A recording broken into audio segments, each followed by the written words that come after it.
এখন মূল্যবান নসিহত পেশ করবেন নায়েবে আমিরুল মুজাহিদিন আলহাজ হযরত মাওলানা মুফতি সৈয়দ মোহাম্মদ ফয়জুল করিম শাইখ চরমনাই দামাত বরকাতুহু আলিয়া।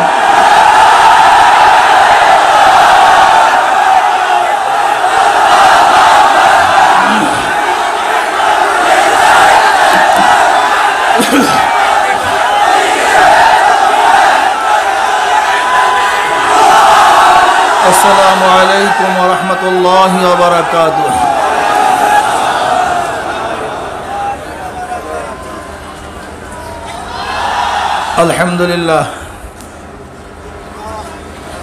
अल्हम्दुलिल्लाह नहमदुहु व नस्तईनुहु व नस्तगफिरुहु व नऊज़ु बिल्लाहि मिन शुरूरि अनफुसिना मन यहदिल्लाहु फला मुदिल्ल लहु व मन युद्लिलहु फला हादिय लहु ونشهد أن لا إله إلا الله وحده لا شريك له ونشهد أن محمدا عبده ورسوله أما بعد فأعوذ بالله من الشيطان الرجيم بسم الله الرحمن الرحيم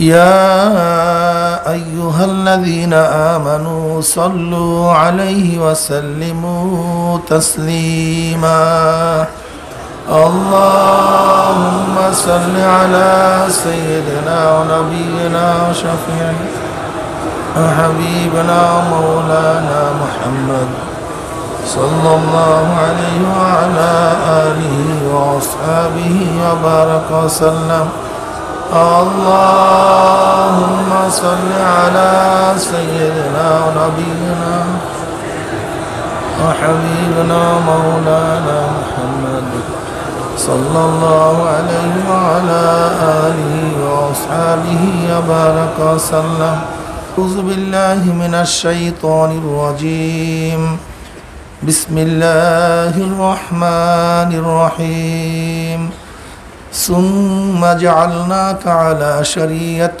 من الأمر فاتبعها ولا تتبع أهواء الذين لا يعلمون صدق الله مولانا العظيم وصدق رسول النبي الكريم। আল্লাহ পাকের বান্দা জনাব মুহাম্মদুর রাসূলুল্লাহ সাল্লাল্লাহু আলাইহি ওয়াসাল্লামের উম্মতগণ,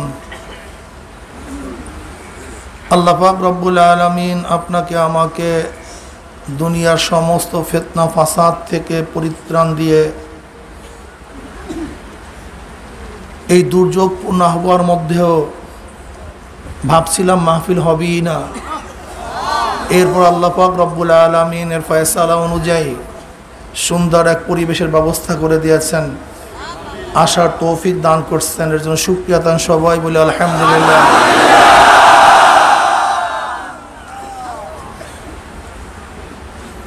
এই মাজলিস অনেক গুরুত্বপূর্ণ, অনেক দামি। এই মাস অগ্রহায়ণ মাস, যেই মাসে আমাদের শায়খ মুর্শিদ নব্বরাল্লাহু মারকাদাহু দুনিয়ার থেকে বিদায় হয়ে গেছেন।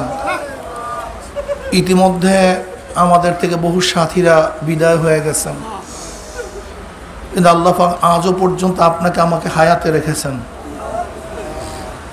অনেক সাথী তো হায়াত অবস্থায় আছে, আসতে পারেন অসুস্থ, দুনিয়ার বহু ঝামেলার মধ্যে, কিন্তু আল্লাহ পাক রব্বুল আলামিন আপনাকে আমাকে সুস্থ রেখে ঝামেলার থেকে মুক্তি দিয়ে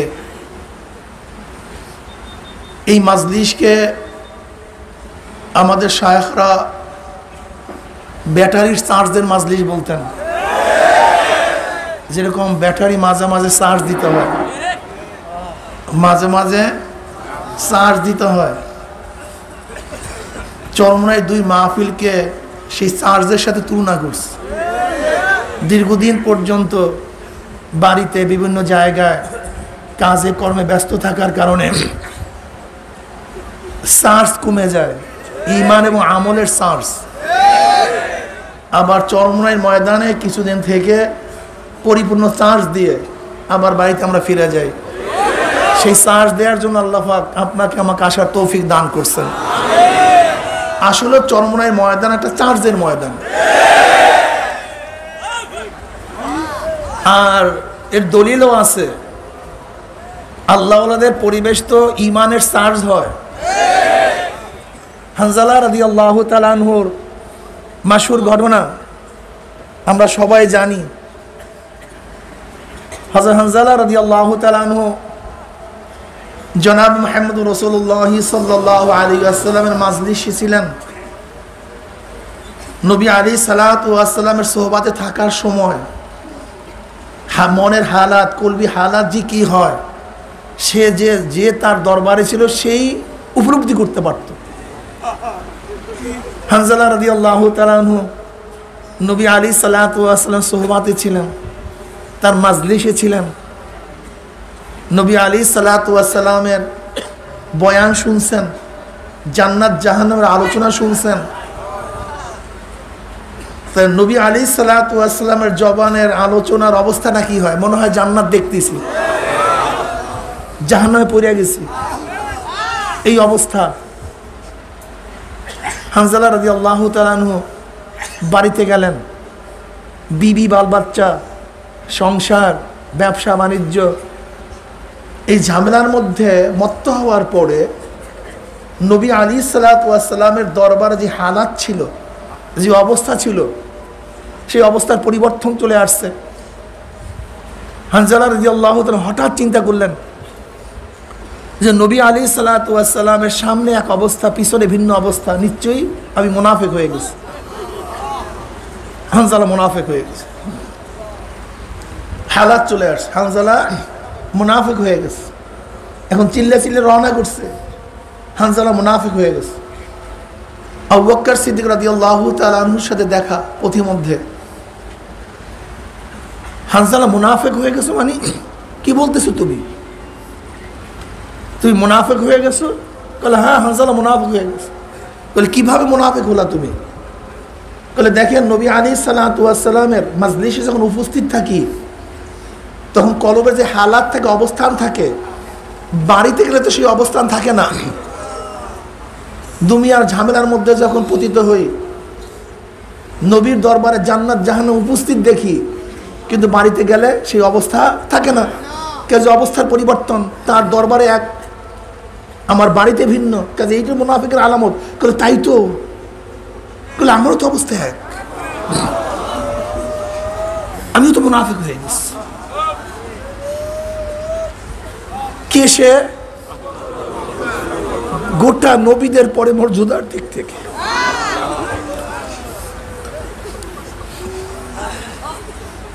গোটা নবীদের পরে মর্যাদার দিক থেকে যে এক নম্বর।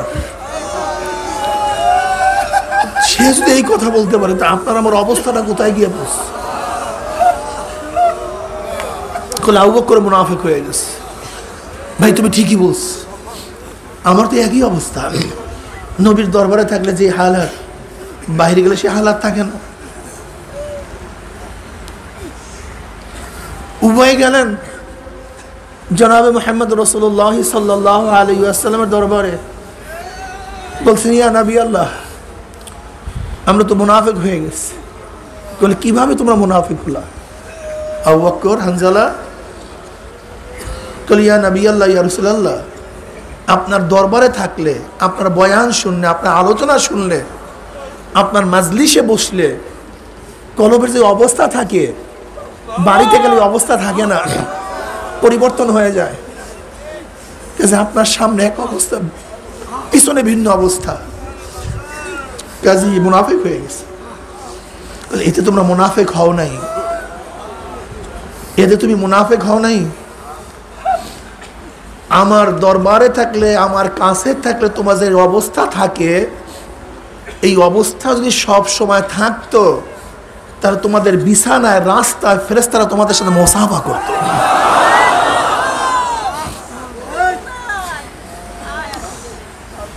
হুমুল জুলাসা উলা ইয়াশকা জালিসুহুম। আল্লাহওয়ালাদের মাজলিস এমন এক মাজলিস, এমন দামি মাজলিস, আমার কাছে দামি আতর কেনার পয়সা নেই, লাগাবার শক্তি নেই, সে উপযুক্ত আমি নই। এত দামি আতর কিনবো কিভাবে? 1 আউন্সে আতরের দাম 7 লক্ষ টাকা, 6 লক্ষ টাকা, 5 লক্ষ টাকা। আমি কিনে তো এই সুবাস ব্যবহার করতে পারবো না, এই সুবাস আমার নাকের মধ্যে নিতে পারবো না। কিন্তু নিব কিভাবে? তোমার কাছে টাকা নেই, কেনার যোগ্যতা তোমার মধ্যে নাই, কিন্তু যে আতর লাগাইছে, যার মধ্যে কেনার যোগ্যতা আছে, তার কাছে গেলে তুমি অটোমেটিক মাগনা সেই ঘ্রাণ পেয়ে যাবে।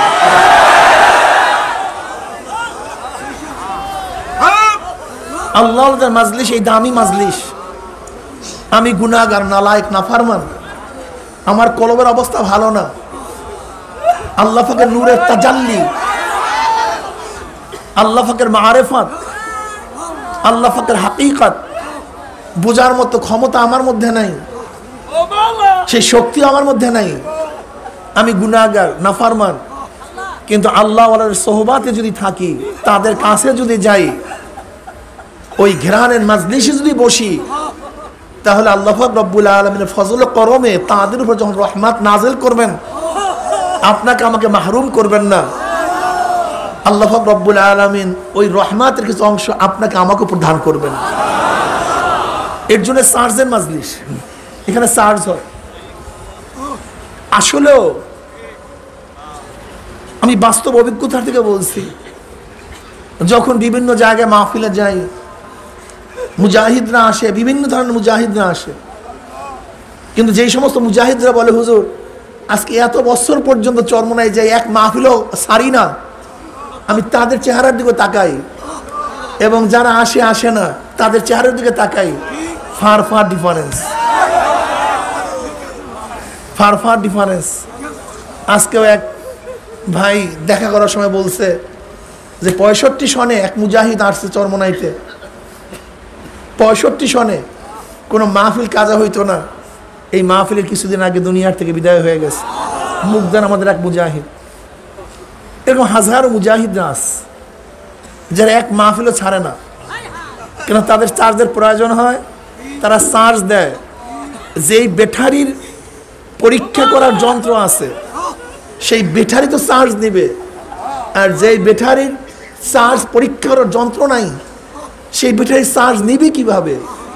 যাদের কলবের খেয়াল আছে তারা তো চার্জ গ্রহণ করবে, আর যাদের কলবের খেয়ালই নাই, চার্জ আছে কি নাই এ চিন্তা তোয়াক্কাও তারা করে না।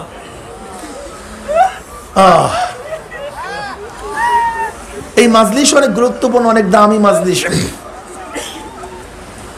আমার দাদাজান রহমতুল্লাহ আলাই, আব্বাজান রহমতুল্লাহ আলাই 3 দিনের মাহফিলে সাধারণত 3 ধরনের বয়ান করতেন। সাধারণত প্রথম দিন ইলমে মারিফাতের বয়ান বেশি করতেন, দ্বিতীয় দিন ইলমে শরিয়াত সম্পর্কে বেশি বয়ান করতেন, তৃতীয় দিন মাদ্রাসা সংক্রান্ত বিষয়, চতুর্থ দিন ফজরের পরে সাধারণত তাজকিয়া সম্পর্কে বেশি আলোচনা করতেন।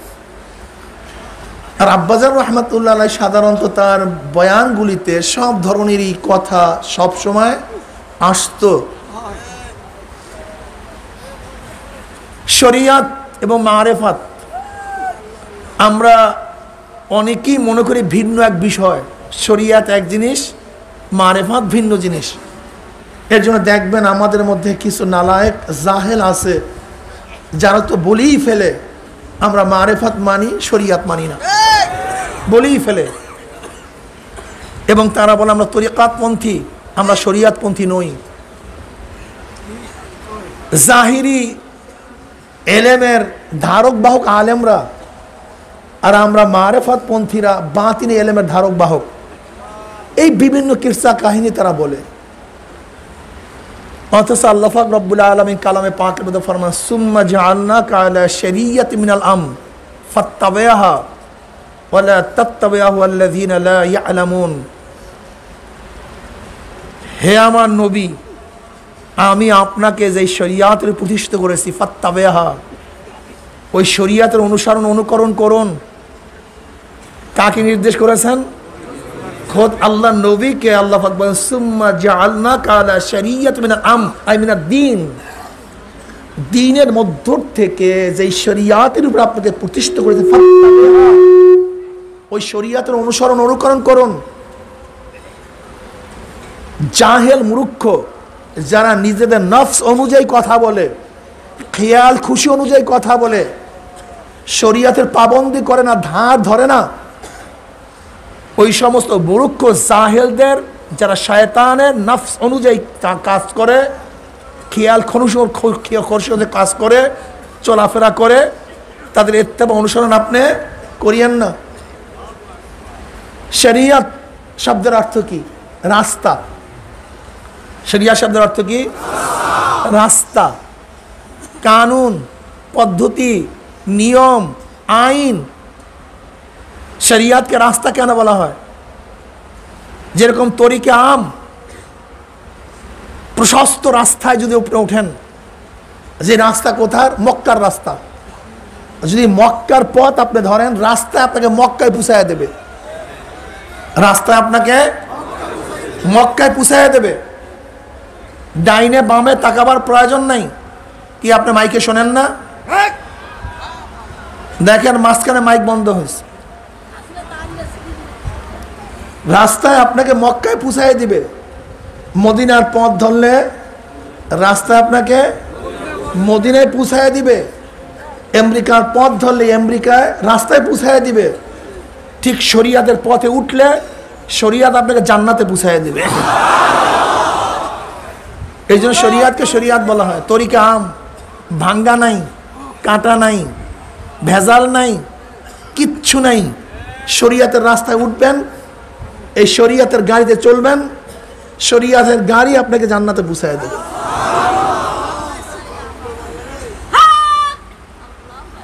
শরিয়াত জিনিসটা কি? দেখেন আল্লাহ পাকের আহকাম দুই ধরনের, আহকামে তাকবিনী, আহকামে তাশরিঈ। আহকামে তাকবিনী কি বলা হয়? কোন আহকামকে বলা হয়? যে আহকামগুলি, কানুনগুলি, নিয়মগুলি কুন ফায়াকুনের আওতাধীন। কিসের আওতাধীন? কুন ফায়াকুন। আল্লাহ পাক রব্বুল আলামিন সূর্যকে বলছে কুন ফায়াকুন, সূর্য চলতেছে। আল্লাহ পাক আসমানকে বলছে কুন, উঁচা হও, ফায়াকুন, সে উঁচা হয়ে গেছে। আল্লাহ পাক রব্বুল আলামিন আসমানকে উঁচা করছেন। আল্লাহুল্লাযী রাফা আস-সামাওয়াতি বিগাইরি আমাদিন তারাউনাহা। আল্লাহুল্লাযী রাফা আস-সামাওয়াতি, রফা, রফা শব্দ ব্যবহার করেছেন, উঁচা। আসমানকে কি করছেন আল্লাহ পাক? কত উঁচা জানি না। وَزَيَّنَّا السَّمَاءَ الدُّنْيَا بِمَصَابِيحَ وَجَعَلْنَاهَا رُجُومًا لِلشَّيَاطِينِ। আল্লাহ পাক প্রথম আসমানকে তারকা রাজির দ্বারা সুশোভিত করেছেন। কোন আসমানকে? এরকম 7টা আসমান, তাই প্রথম আসমানকে আল্লাহ পাক তারকা রাজির দ্বারা সুশোভিত করেছেন। প্রথম আসমান কই? বিজ্ঞানীরা বলে অনেক তারকা আছে যা জন্ম হওয়ার পর থেকে আজ পর্যন্ত তার আলো দুনিয়াতে আসে নাই। কোরআনের ভাষায় সেই তারকাও প্রথম আসমানে, তার আলোই পৌঁছে নাই। তাহলে এখন মনে করেন সেই আসমান কোথায়? এটা আমরা জানি না। বলতে পারেন হুজুর ওই যে দেখি ওইটা কি? ওটা আমাদের চোখের সীমার শেষ। কিন্তু আসমান আমরা দেখি না, আমাদের চোখের উপরে আসমান। সূর্য দেখি, সূর্য তো আসমানের মধ্যে, কি কথা ঠিক না? অথচ 9,30,00,000 মাইল দূরে সূর্য দেখি। ওই যে ছোট ছোট তারকাগুলি দেখেন, তা সূর্যের চেয়ে অনেক অনেক উপরে। আবার অনেক তারকা আছে তার উপরে, সেটা আরো উপরে, তার উপরে আরো উপরে। আল্লাহুল্লাযী রাফা আস-সামাওয়াতি বিগাইরি আমাদিন তারাউনাহা। ওই খোদা, ওই আল্লাহ যিনি রফা, উঁচা করেছেন আসমানকে, যা তোমরা দেখতেছো, বিগাইরি আমাদিন, খুঁটি ব্যতীত, কোনো খুঁটি নেই। কিভাবে? কোন আসমান, তুমি উঁচা হও, ফায়াকুন, সে উঁচা হয়ে গেছে, সে উঁচা। আল্লাহ পাক উঁচার ব্যাপারে রফা শব্দ ব্যবহার করেছেন। এইভাবে আল্লাহ পাক রব্বুল আলামিন আলেমদের শান বয়ান করতে গিয়ে রফা শব্দ ব্যবহার করছেন। কি শব্দ ব্যবহার করছেন? যে আল্লাহ পাক রব্বুল আলামিন মুমিনদের শান এবং মানকে উঁচা করে ফেলছেন। কি কথা ঠিক না?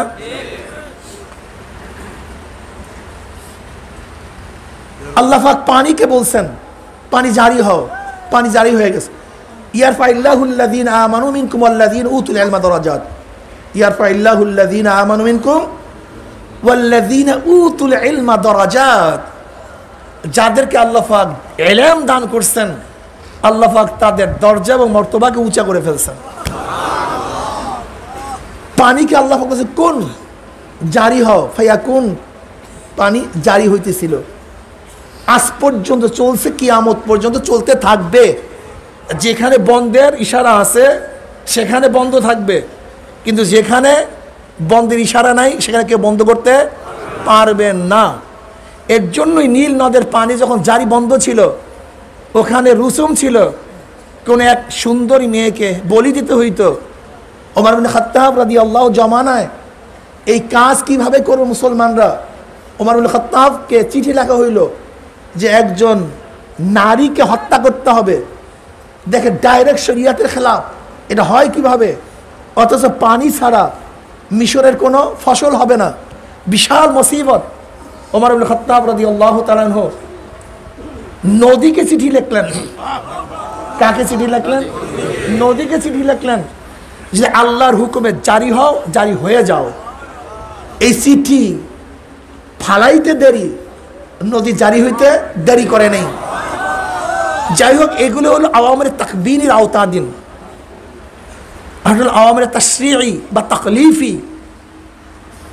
যেই আহকামগুলি আল্লাহ পাক রব্বুল আলামিন নবীদের মাধ্যমে তার বান্দাদের উপর নাজিল করেন, বান্দা ইচ্ছা করলে আহকামগুলি পালন করতেও পারে, নাও করতে পারে।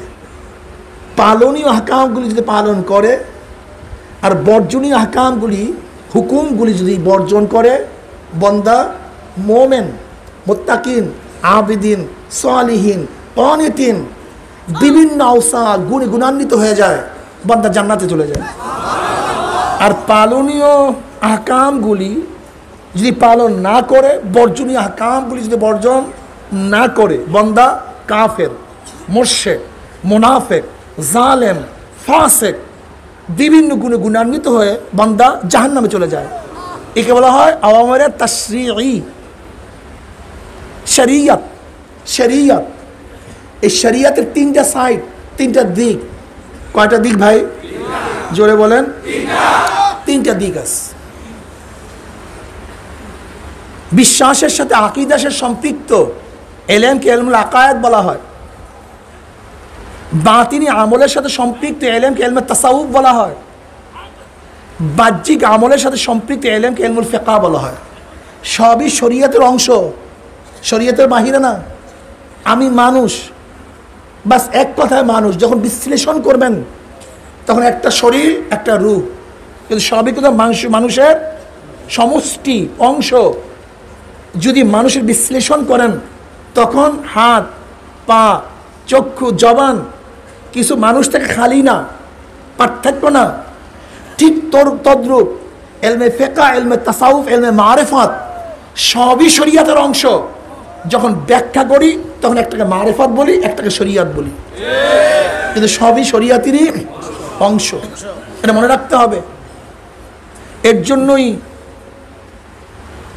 ইমাম আজম আবু হানিফা রাহমাতুল্লাহ আলাইহির কাছে যখন ফিকহর তারিফ বা ফিকহর তারিফ কি, ফিকহ কাকে বলা হয়, এই প্রশ্ন করা হয়েছে, তখন কি বলছেন? মারিফাতুন নফস মা লাহা ওয়া মা আলাইহা। মারিফাতুন নফস, অন্তর উপকার হবে, অন্তরের, কলবের, নিজের পরিচয় লাভ করা যে উপকার হবে, এই সব কিছু জানা, মানা, তার নামই ফিকহ। তার নামই কি? ফিকহ। মানুষের উপকার হবে। কিসের দ্বারা উপকার হবে? শরীয়ত মানলে। শরীয়ত কি জিনিস? দুইটা জিনিসের নাম, বাহ্যিক এবং ভিতরগত। আমি মানুষ, দুই জিনিসের নাম মানুষ, শরীর, রূহ। ঠিক প্রত্যেক ইবাদতের দুইটা সাইড আছে, একটা বাহ্যিক আর একটা কি ভিতরগত, ঠিক না? বাতেন, যাকে আমরা ইলমে বাতেন বলি, ইলমে মারিফাত বলি। তাহলে দেখেন শরীয়তের তিনটা সাইড হয়ে গেল। আর এই শরীয়তের চলার জন্য, শরীয়তের উপরে চলার জন্য যে পদ্ধতি, প্রক্রিয়া, পন্থা আবিষ্কার করা হয় তাকে বলে তরিকাত। কি বলা হয় ভাই?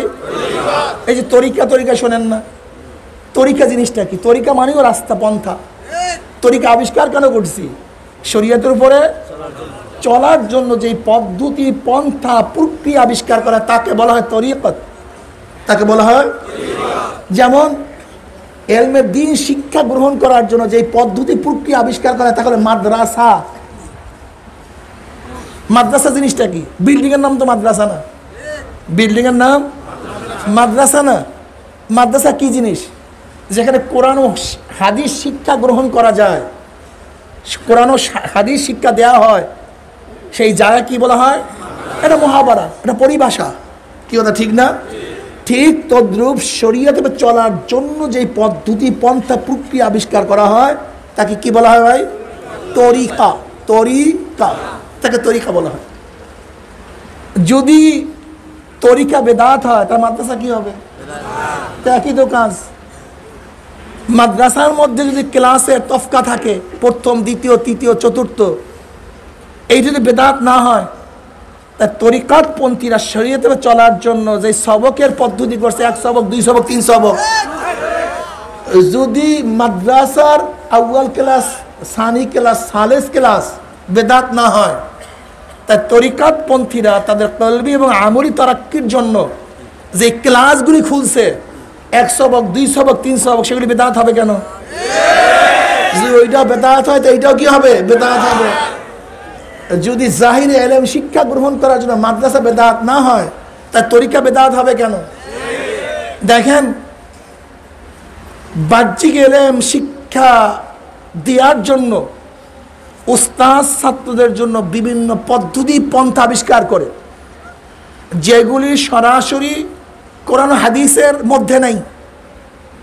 7 ক্লাস, 6 ক্লাস, এত সময় ঘন্টা, এত পরীক্ষা, এগুলি কোরআন হাদিসের মধ্যে সরাসরি নাই। এরপরে কোন অক্ষরের কিছু অংশ লেখা, কিছু অংশ বাদ দেয়া, মাঝখানে সংযুক্ত করা, এগুলি কোরআন হাদিসের মধ্যে সরাসরি নাই। উস্তাদ কখনো ছাত্রদের দাঁড়ায় পর, একটা উঁচা করে পর, কেতাব নিয়ে পর। আমি দেখছি আমাদের ওখানে হেফজখানা ছিল, আমাদের কুতুবখানায়, আমাদের কুতুবখানায় হেফজখানা ছিল। আমার অনেক মাসালা হল হয়ে গেছে ওই সময়। দেখি হাফেজ সাহেব কোনো ছাত্রকে কোরআন শরীফ হাতে দিয়ে 1 পা উঠাইয়া বলে, কোরআন শরীফ এরকম কি নিয়ে পড়তে থাক, পাও একটা জাগানো, 1 পায়ে দাঁড়ানো, কোরআন শরীফ। এখন আমি তখন চিন্তা করতাম যে কোনো মৌলবীর কাছে যদি প্রশ্ন করা হয়, এই যে কোরআন শরীফ এইভাবে পড়তে আছে, এটা কোথায় কোরআন হাদিসের মধ্যে আছে, এটা দেখা দাও তো একটু। আবার দেখলাম পড়তেছে খ খ খ খ খ। আমি কি ঘটনা কিরকম করতে আছে কেন? আমরাও পড়ছি এরকম। এখন যদি কেউ বলে ভাই ঘ ঘ করতে আসেন, গলামলা ফাটাইয়া ফেলাইতে আসেন, এটা দলিল জানতো ভাই কোরআন হাদিস দিয়া, গাইন এরকম শিখতে হবে, যে কাকের মতো উদাহরণ দিয়ে কোরআন হাদিসের মধ্যে দলিল জানতো। আজ পর্যন্ত কোন লামুজাহাবি বা ওই সমস্ত ঝামেলা সৃষ্টিকারীরা আজ পর্যন্ত মাদ্রাসা গিয়ে প্রশ্ন করে নাই যে এই পদ্ধতি সরাসরি কোরআন হাদিসের মধ্যে নাই, এই পদ্ধতি কোরআন হাদিসের মধ্যে নাই, এই পদ্ধতি কোরআন হাদিসের মধ্যে নাই। এরকম প্রশ্ন আজ পর্যন্ত করে নাই যে নাদিয়া, নুরানি, বৈজ্ঞানিক পদ্ধতি, এরপরে কেরাতুল কোরআনের পদ্ধতিতে কোরআন শিক্ষা দেওয়া হবে কেন? কোরআন তো এক, হাদিস এক, কেন নাদিয়া পদ্ধতি হবে? কেন নুরানি পদ্ধতি হবে? কেন কোরআন শিক্ষা পদ্ধতি হবে? কেন বৈজ্ঞানিক পদ্ধতি হবে? কোরআন তো এক। এই প্রশ্ন আজ পর্যন্ত কেউ করে নাই। কেন? এই পদ্ধতি কি শিক্ষা দেওয়ার জন্য? জোরে বলেন। এখানে কোন পদ্ধতি কোরআন শিক্ষা দেওয়া হয়? নাদিয়া। এখানে কোন পদ্ধতি কোরআন শিক্ষা দেওয়া হয়? নুরানি। এখানে কোন পদ্ধতি কোরআন শিক্ষা দেওয়া হয়? বৈজ্ঞানিক। এখানে কোন পদ্ধতি কোরআন শিক্ষা দেওয়া হয়? কেরাতুল কোরআন। কোনো ইশকাল নাই। যদি এই প্রশ্ন করা হয় এখানে ইলমে মারিফাত কোন পদ্ধতি শিক্ষা দেওয়া হয়? চিশতিয়া। এখানে কোন পদ্ধতি সাবরিয়া, এখানে কোন পদ্ধতি মুজাদ্দাদিয়া, তখনই প্রশ্ন করে এটা পাইলেন কই? কি আজীব ব্যাপার। তখনই প্রশ্ন তুলে পাইলেন কই?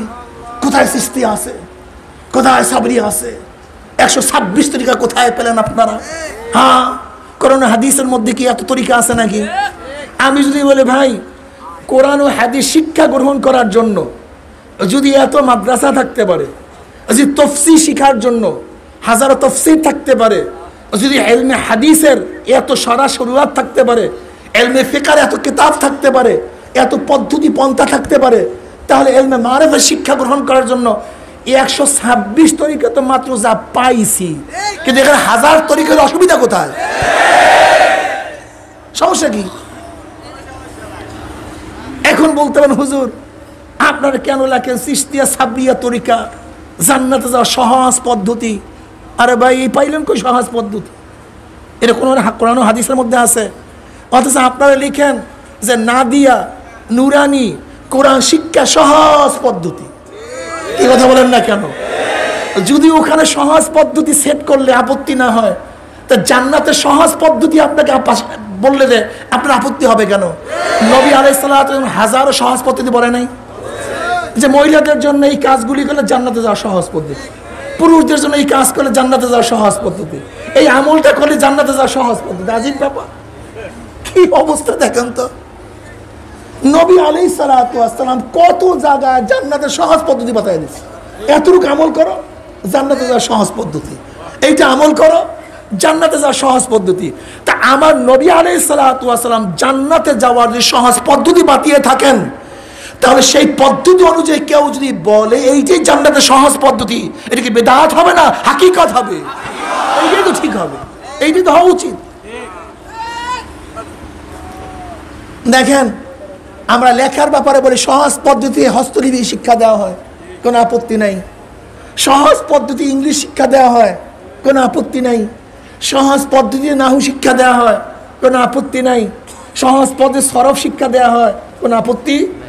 যদি বলা হয় সহজ পদ্ধতি আমল শিক্ষা দেওয়া হয়, জান্নাতের পথ বাঁধানো হয়, ভাই এটা পাইলেন কই? কি আজীব মানুষ, কথাটা বুঝাতে পারছি? সব মানুষকে গুমরাহ করার চক্রান্ত চলছে। তা আমরা কি বলছিলাম যে শরিয়াতের তিনটা বিশ্বাসের সাথে সম্পৃক্ত এলেমকে ইলমুল আকায়েদ ইলমুল কালাম বলা হয়, এবং বাতিনি আমলের সাথে সম্পৃক্ত এলেমকে ইলমে তাসাউফ বলা হয়। ইলমে তাসাউফ এটা আপনারা আমার চরমনের বানানো কোনো কথা না। এই তাসাউফ আজকে আবিষ্কার হয় নাই, এটা আজকের কোনো ঘটনা না। ইমাম মালিক রহমাতুল্লাহ আলাইহির জন্ম 94 হিজরিতে। ইমাম মালিক রহমাতুল্লাহ কি বলছেন? মান তাফাক্কাহা ওয়া লাম ইয়াতাসাওয়াফা ফাকাদ তাফাসসাকা ওয়া মান তাসাওয়াফা ওয়া লাম ইয়াতাফাক্কা ফাকাদ তাযান্দাকা ওয়া মান জামা বাইনাহুমা ফাকাদ তাহাক্কাকা। এটা ইমাম মালিক রহমাতুল্লাহ আলাইহির কথা। এখন কেউ যদি আপনারা বলেন যে এটা সর্বনাশ বিশ্বের আবিষ্কার করছে তাসাউফ, আরে বোকা, দেখো তোমাকে বুঝতে হবে আজকে হেদায়েত কিতাব, কানজ কিতাব, যত ফিকহার কিতাব, শামি কিতাব বলো, আলমগিরি বলো, দুরুল মুখতার বলো, রদ্দুল মুখতার বলো, এই সবই কোরআন হাদিসের মধ্যে নিয়োজিত ছিল। কি কথা ঠিক না? পরবর্তীতে ওলামায়ে কেরাম সেখান থেকে বের করছে, ঠিক ইলমে মারিফাত, ইলমে তাসাউফ, ইলমে তরিকা সব কোরআন হাদিসের মধ্যে নিহিত ছিল। পরবর্তী হুকামায়ে কেরাম, মুহাক্কিকিনে কেরাম যারা জান্নাতের পথ দেখাবার জন্য সবসময় পাগল হয়ে থাকতেন, কিভাবে মানুষকে হেদায়েত করা যায়, তারা বিভিন্ন কোরআন ও হাদিস থেকে খুব ভালো মতো বাঁচিয়া ফিকির করিয়া মানুষদের জন্য সহজ পদ্ধতি বাতায় দিয়েছে। তোরা এই পথে চল, এটা সহজ পথ, এখানে উঠবি আলহামদুলিল্লাহ বিনা বাধায় জান্নাতে চলে যাবে। যেরকম আমাদের ওলামায়ে কেরাম নামাজের এক জায়গায় নামাজের কোনো মাসালা কোথায় পাবেন না, এক আয়াতের মধ্যে নামাজের কোনো মাসালা কেউ পাবেন না। এমনকি এক হাদিসের গ্রন্থের মধ্যেও নামাজের কোনো মাসালা পাওয়া যাবে না। আমাদের ফকির কেরাম কি করছেন? সমস্ত কোরআন ও হাদিস থেকে ভালো মতো গবেষণা করে এক জায়গায় জমা করে দিয়েছেন যে এই পদ্ধতিতে নামাজ পড়ো। এর জন্য আপনারা যারা আছেন, কোথায় নামাজের মাসালা পাওয়া গেছে, কোন আয়াতে, কোন হাদিস আপনারা জানেন না, কিন্তু আলহামদুলিল্লাহ সবাই নামাজ পড়তেছেন। এটা আমাদের ফোকায়ে কেরামের অবদান, তাদের কোশিশ, তাদের সাধনার কারণে আমাদের জন্য আমল সহজ হয়ে গেছে। ঠিক তদ্রুপ কলবের অবস্থান, ইলমে মারিফতের অবস্থান কোরআন হাদিসের মধ্যে তো আছে। কিন্তু বেছে বেছে বের করা আমাদের জন্য খুবই কঠিন হয়ে যেত। হুকামায়ে কেরাম যারা ইলমে তাসাউফের ইমাম ছিলেন তারা সেখান থেকে বেছে বেছে আমাদের জন্য সহজ করে দিচ্ছে, তোরা এইভাবে চল, তাহলে জান্নাতে যাওয়ার পথ সহজ হয়ে যাবে। এটা তারিফ করা উচিত ছিল, বদনাম করতেছেন আপনি। উচিত ছিল তারিফ করা, আর করতেছি বদনাম। আল্লাহ আমাদের সবাইকে মাফ করে দেন। তরিকার উপর চলার পরে, তরিকাতের উপর চলার পরে, এখন কি তরিকাতের চলা মানে কি? তরিকাত আবিষ্কার কেন হয়েছিল? শরীয়তের চলার জন্য। এখন যদি আমি ডাইরেক্ট বলি যে তরিকাতের উপর যে চলার জন্য, তরিকাতের উপর চলা, তাহলে কি শরীয়তকে বাদ দেওয়া হয়? আরে ভাই, তরিকাতের রাস্তা তো আবিষ্কারই হয়েছে শরীয়তের উপর চলার জন্য। কি কথাটা বোঝাতে পারি নাই? এই তরিকাতের উপর চলার পরে, তরিকাতের উপরে চলার পরে কলবের মধ্যে আল্লাহ পাকের আওসাফের, আল্লাহ পাকের মাখলুকাতের বহুত গুরু রহস্য অন্তরের মধ্যে ধরা পড়ে। হ্যাঁ, বুঝেন নাই? আল্লাহ পাক সূর্য বানাইলো কিভাবে, আসমান বানাইলো কিভাবে, পানি বানাইলো কিভাবে, বাতাস বানাইলো কিভাবে, গাছ বানাইলো কিভাবে, মাছ বানাইলো কিভাবে। আল্লাহ পাকের মাখলুকাত, হাল তারা মিন ফুতুর সুম্মারজিল বাসারা কাররাতাইনি ইয়ানকালিব ইলাইকাল বাসারু খাসিয়্যান ওয়া হুয়া হাসির। তাকা, আমার মাখলুকাতের দিকে তাকা, দেখ কোনো ভুল আছে নাকি? আল্লাযীনা ইয়াযকুরুনাল্লাহা কিয়ামান ওয়া কুউদান ওয়া আলা যুনুবিহিম ওয়া ইয়াতাফাক্কারুনা ফি খালকিস সামাওয়াতি ওয়াল আরদ মা খালাকতা হাযা বাতিলান সুবহানাকা ফাকিনা আযাবান নার। হ্যাঁ, রব্বানা মা খালাকতা হাযা বাতিলান সুবহানাকা ফাকিনা আযাবান নার। বাস দেখ, তোরা তাকা, বারবার তাকা। এই আল্লাহ পাকের মাখলুকাতের বহুত গুরু রহস্য অন্তরের মধ্যে জাগ্রত হয়, তাকে বলা হয় হাকিকত। তাকে বলা হয় কি? হাকিকত। এই হাকিকত তরিকার উপর চলার পরে আল্লাহ পাকের আওসাফের বহুত গুরু রহস্য অন্তরের মধ্যে জাগ্রত হয়, তাকে বলা হয় মারিফাত। তাকে বলা হয় কি? মারিফাত। আল্লাহ পাক রহমান, রহিম, গফফার, সত্তার, আদের, সাবের, সত্তার, এই সমস্ত গুণগুলির মূল রহস্যটা কি? আল্লাহ পাকের এক একটা গুণের নূর কলবের মধ্যে জাগ্রত হয়, তাকে বলে মারিফাত। তাকে বলা হয় মারিফাত। যখনই আল্লাহ পাকের গুণ সম্পর্কে পরিচয় বান্দা পায়, তখন আল্লাহ পাকের জন্য পাগল হয়ে যায়। কেন? যে যার পরিচয় পায় সে তার পাগল হয়, সে তার কি হয়? এই বাস যখন মারিফাতের লাইনে মানুষ চলে যায়, তখন জেদার দেখতা হো মাই তু হি তু হায়, তু হি তু হায়, তু হি। এই শুরু হয়ে গেছে। এবার আর কিছু নেই, এবার সব সময় টেনশন, আমার মাওলায় কোথায় পাবো, কিভাবে পাবো। এই অন্তরের মধ্যে জ্বালা শুরু হয়ে যায়। এখন আর মাওলা ছাড়া কিচ্ছু বুঝে না। এখন কি অবস্থা হয়, তার হালাত কি হয়? ইন্না সলাতি ওয়া নুসুকি ওয়া মাহইয়াই ওয়া মামাতি লিল্লাহি রাব্বিল আলামিন। এই হালাত, এই আয়াতের তো আসলে মূল হালাত আমরা বুঝি না, হাকিকত বুঝি না। ইন্না সলাতি ওয়া নুসুকি ওয়া মাহইয়াই ওয়া মামাতি লিল্লাহি রাব্বিল আলামিন। আর লাগে কিছু? আর কিছু লাগে? আমার জানি ইবাদত, আমার মালি ইবাদত, আমার বাঁচিয়া থাকা, আমার মৃত্যুবরণ করা লিল্লাহি রাব্বিল আলামিন। এই শুরু হয়ে গেল। আসলে কি আমাদের বাঁচা কিসের জন্য? ওই আমরা তো ব্যবসার জন্য বাঁচতে চাই। আমার বাঁচা কিসের জন্য? আমি বড় আলেম এর জন্য বাঁচতে চাই। আমার বাঁচা কিসের জন্য? টাকা কামাই করবার জন্য বাঁচতে চাই। আমার বাঁচা কিসের জন্য? আমি চেয়ারম্যান হবে এর জন্য বাঁচতে চাই। আমি বাঁচতে কেন চাই? বিবাহ করব। আমি কেন বাঁচতে চাই? আমার বাচ্চাদেরকে ভরণ পোষণ কে করবে, কে দেখবে? আমি বাঁচতে চাই জমি কিনবো, আমি বাঁচতে চাই বিল্ডিং করব। কিন্তু আল্লাহ কি বলছে? লিল্লাহি রাব্বিল আলামিন। আমি বাঁচতে চাই নামাজ পড়ব, আমি বাঁচতে চাই রোজা রাখবো, আমি বাঁচতে চাই ইবাদত করব, আমি বাঁচতে চাই জিকির করব, আমি বাঁচতে চাই তেলাওয়াত করব, আমি বাঁচতে চাই দাওয়াত দেব, আমি বাঁচতে চাই আল্লাহর পথে যুদ্ধ করব, আমি মরতে চাই শহীদ হব, আমি মরতে চাই মাওলার সান্নিধ্য লাভ করব। এর জন্য লিল্লাহি রাব্বিল আলামিন নেই, কিন্তু যখন ইলমে মারিফাতের দরজা চলে যাবেন তখন দেখবেন সব মাওলা, সব। অবস্থাটা কেমন? দুই বন্ধু একই সাথে এক শায়েখের কাছে বয়াত হয়েছে। এক বন্ধু ছিল বিকলাঙ্গ, হাঁটতে পারতো না, আর এক বন্ধু ভালো। তা যেই বন্ধু বিকলাঙ্গ সে অনাহার, সে কাশফের মাধ্যমে জানতে পারছে তার আর এক বন্ধু উপবাস অনাহার অবস্থা আছে, কিন্তু সে তো আর হাঁটতে পারে না। তার স্ত্রীকে বলছে, স্ত্রী যাও, আমার বন্ধু আজকে 3 দিন পর্যন্ত উপবাস অবস্থা আছে, তুমি তার কাছে গিয়ে খানা পৌঁছায় দিয়ে আসো। এখন স্ত্রী বলছে, আমি নদী পার হবো কিভাবে? যেমন বিশ্বাসের নদী, উপরে বন্ধুর বাড়ি, এপারে আর এক বন্ধুর বাড়ি। যে ব্যক্তি খোড়া, হাঁটতে পারে না, তার বাড়ি এপারে। এবার স্ত্রী বলছে, আমি উপরে যাবো কিভাবে?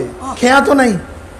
তাহলে যাও, নদীর পাড়ে গিয়ে বলো, মাওলা হ্যাঁ, তুমি তোমার ওই বন্ধুর উসিলায় নদী পার করে দাও যে 40 বছর পর্যন্ত স্ত্রী ব্যবহার করে না।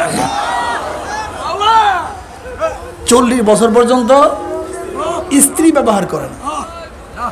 এখন স্ত্রী করলো, আমার স্বামী মিথ্যা কথা বললো কিভাবে? সে আমার স্বামী, আমি তার স্ত্রী, সে আমাকে ব্যবহার করে কি করে না সেও জানে, আমিও জানি। তার ঘরে কত বাচ্চা কাচ্চা, অথচ বলতেছে 40 বছর পর স্ত্রী ব্যবহার করে না। কিন্তু স্ত্রীর আকীদা, বিশ্বাস ছিল সে আমার স্বামী ওলি, খাস আল্লাহর বান্দা। এই যে বেদে মারেফাত, এই বেদে মারেফাত নিয়ে যারা ইশকাল তুলে, আমি তাদেরকে প্রশ্ন করতে চাই, ভাই নামই তো ভেদে মারেফাত, মারেফাতের ভেদ।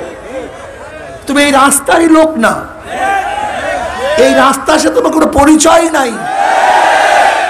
সেদিকে আগে এসপি সাহেব আসতে, হুজুর ভেদে মারেফাত কেতাবটা আছে, কারণ আমি তো আছে। তো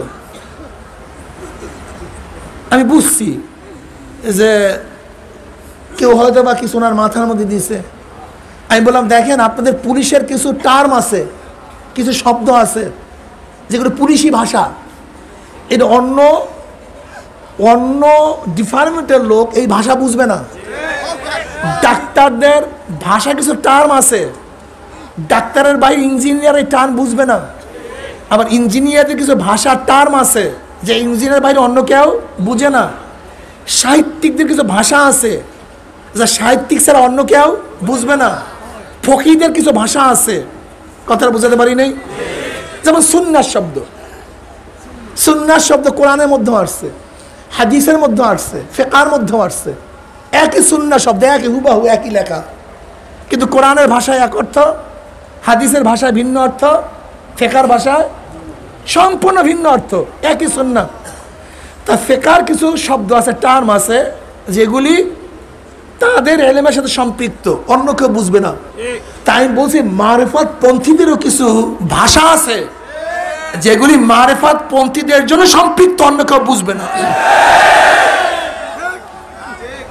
এই টান বুঝতে গেলে তাদের এই এলেম আপনাকে শিখতে হবে, এছাড়া বুঝবেন না। আমি বললাম, যদি কোনো জায়গায় ইশকাল বাজে আমাকে প্রশ্ন করিয়েন, কিতাব নিয়ে যান। এখন স্ত্রী তো তার স্বামীর উপর আস্থা আছে, আমার স্বামী আল্লাহর ওলি, গিয়া বলতেছে, দেখেন টানটা কোন জায়গায়, এই ঘটনা বললেই বুঝতে পারবেন আসলে হাকিকতটা কি এবং মারেফাতটা কি। গিয়া নদীর পেয়ে বলতেছে, মাওলা হে, তোমার ওই বন্দার উসিলে আমাকে নদী পার করে দাও। যে 40 বছর পর স্ত্রী ব্যবহার করে না। দেখেন আবার জাহিরিওয়ালারা, মানে যারা এই লাইনের না, তারা বলবে হুজুরে কি কি শাক শুরু করছে। আমি দলিল দিতে আসি, দেখেন বুখারীর মধ্যে কারামতের বয়ান আছে। ওই যে এক ব্যক্তি একজনার থেকে 1000 দিরহাম ধান নিছে, সময় মতো পাঠায় দিবে, কিন্তু পার হওয়ার কোনো খাওয়া পায় না, পার হওয়ার কোনো খাওয়া পায় না। একজনের কাছে আগেই দিরহাম পাঠায় দিছে, কিন্তু মনের মধ্যে ওয়াসওয়াসা যে সময় মতো পুষলো কিনা ওয়াদা খেলাফ না হয়। আর আমাদের মুজাহিদরা আমার সাথে ওয়াদা খেলাফ করে, বারবার ওয়াদা খেলাফ করে, বারবার ওয়াদা খেলাফ করে। আমি চিন্তা করি মানে আমার সাথে তোমার ওয়াদার অবস্থা এই, তো বাহিরে তুমি কি করো আল্লাহ ভালো জানে। টুপি তো লাগাইছো, জুব্বা তো পরছো, দাড়ি তো রাখছো, হ্যাঁ। আর শায়েখ রহমাতুল্লাহ আলাইহি, আমি ওনাকে এত গুরুত্ব দেই বাপ হিসাবে না, কাছে থেকে দেখছিল কি জিনিস, কি জিনিস। আজকে আমার মতো মৌলবী ওয়াদা দিছে মাহফিলে যাব, কোন রকম জ্বর হইলে, একটু স্বাস্থ্য খারাপ হইলে, সেহাত খারাপ, যেতে পারবো না, সেহাত খারাপ, যেতে পারবো, ওয়াদা ছিল যাওয়ার। অথচ মুনাফিক আলামত কি, যা ওয়াদা আখলাফা, আলামতে মুনাফিক, একটু সেহাত খারাপ, যেতে পারবো না। আর আব্বাজান রহমাতুল্লাহ ওয়াদা রক্ষা করার জন্য 10 নাম্বার সিগন্যাল অতিক্রম করে তারা মাহফিলে হাজির হয়েছে। আমি দেখি নাই জীবনে ওয়াদা খেলাফ করতে আমার বাবাকে, জীবনে দেখি নাই, জীবনে দেখি নাই ওয়াদা খেলাফ করতে। দরবেশ আর আলেম আর মুফতি আর মুহাদ্দিস ওয়াদা খেলাফ। ওয়াদা দেওয়ার আগে চিন্তা করো। আল্লাহ পাকের শুকর, আমি তো কাউকে কোনো ওয়াদা দিলে আগে চিন্তা করে ওয়াদা পালন করতে পারবো কি পারবো না, পারবো কি পারবো না। আল্লাহ না করে কোনো ঘটনা ঘটলে আগেই জানায় দেয় ভাই অবস্থায় কি করব, ওয়াদা খেলাফ। তুই বুখারী উল্টায় দেখো, ওই ব্যক্তি চিন্তা করছে ওয়াদা মতো যদি টাকা না পুষাতে পারি, একজনের কাছে পাঠায় দিস, কিন্তু মনের মধ্যে সন্দেহ, যদি না পুষে কি অবস্থা হবে। তিনি কি করছেন, আল্লাহর ভরসা করে একটা কাঠের বাক্স বানাইছে, কাঠের বাক্সের মধ্যে সেই দিরহাম রাইখা নদীর মধ্যে ছাইড়ে দিয়েছে, আল্লাহ তুমি এই টাকা তার কাছে পৌঁছায় দাও। হাদিসের মধ্যে আসছে পানি উল্টা দিকে বাক্স আস্তে আস্তে তার দিকে চলতেছিল। বুখারী নয়, তুমি এই পানি ওই বেচারার জন্য অনুগত্য করে দিছে। আল্লাহ পাক তো ওই দান, যে ব্যক্তি ঋণ নিছে, দাইন ছিল, সে ব্যক্তির ঋণকে পরিশোধ করার জন্য আল্লাহ পাক রব্বুল আলামিন পানিকে তার অনুকূল করে দিচ্ছে। এখন ব্যাপার মাওলার জন্য বেটা, এ তো কোন ফায়া কোন আওতায়। আমরা কোনো ঘটনা বয়ান করলে হুজুররা কোথা থেকে কেটে কাহিনী বাড়ি করে। সেদিকে চিটাং গেলাম, 2 জন আলেম আসছে, আইসে ওই কথাবার্তা অনেকক্ষণ পড়ার পর সুবিধা পায় না, সুবিধা না পাইয়া এখন কয় আমি চরমনের দাওয়াত দিলাম, তাহলে হুজুর বাসের মধ্যে কি ওঠে এখনো, একটু তাসিল করার জন্য। আমি বলে ভাই পাহাড় তো পায় না, এর জন্য বাসে ওঠে, পাহাড় পাইলে পাহাড়ে উঠতে। জবাবটা আমরা বুঝেন নাই, জবাবটা আপনারা বুঝেন নাই। যে এই কথা বলছি এখন থম খেয়ে গেছে। আমি বলি ভাই আপনিও বুঝেন নাই। জনাব মুহাম্মদ রাসূলুল্লাহ সাল্লাল্লাহু আলাইহি ওয়াসাল্লামের উপরে যখন ওহী বন্ধ হয়ে গেছে, যখন ওহী বিরহ বেদনায় জনাব মুহাম্মদ রাসূলুল্লাহ সাল্লাল্লাহু আলাইহি বারবার পাহাড়ের উপরে উঠছেন, বারবার, একবার দুইবার না, বারবার। বুখারীর মধ্যে রওয়ায়াত আছে। আগের মাহফিলে বলছিলাম কাজে ওদিকে যাবো না, তাই আমি এর জন্য তাকে বললাম যে দেখো ইশক এবং মুহাব্বত, বিরহ বেদনা, এটা তোমার মধ্যে নাই, তুমি বুঝবা না ভাই। তাই নবী আলাইহিস সালাতু ওয়াস সালামের কাছে কি ছিল ভাই? পাহাড় ছিল, এই জন্য কোথায় উঠছে? আর আমাদের এখানে বাসা আছে, তার জন্য বাসে ওঠে। একেবারে চুপচাপ হয়ে রয়েছে, আর কোনো কথাবার্তা কয় না।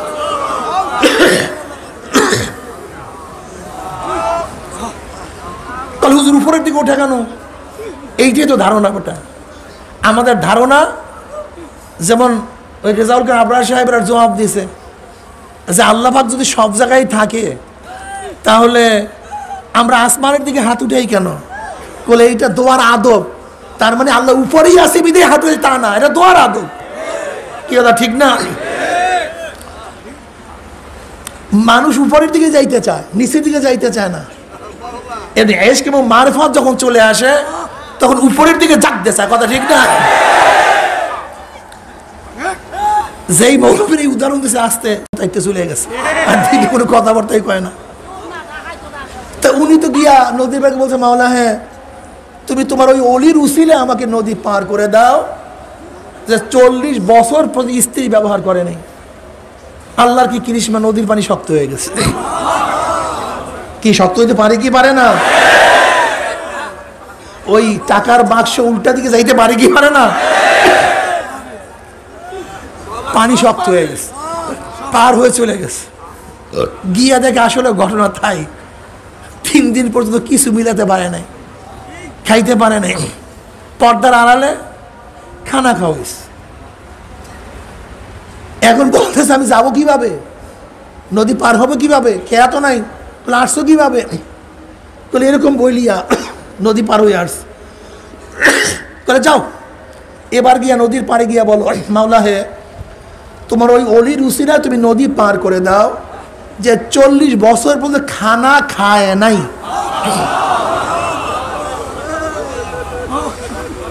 এখন মহিলা আরো আশ্চর্য হয়ে গেছে, এক মিথ্যা বলিয়া পার হয়ে আসছি।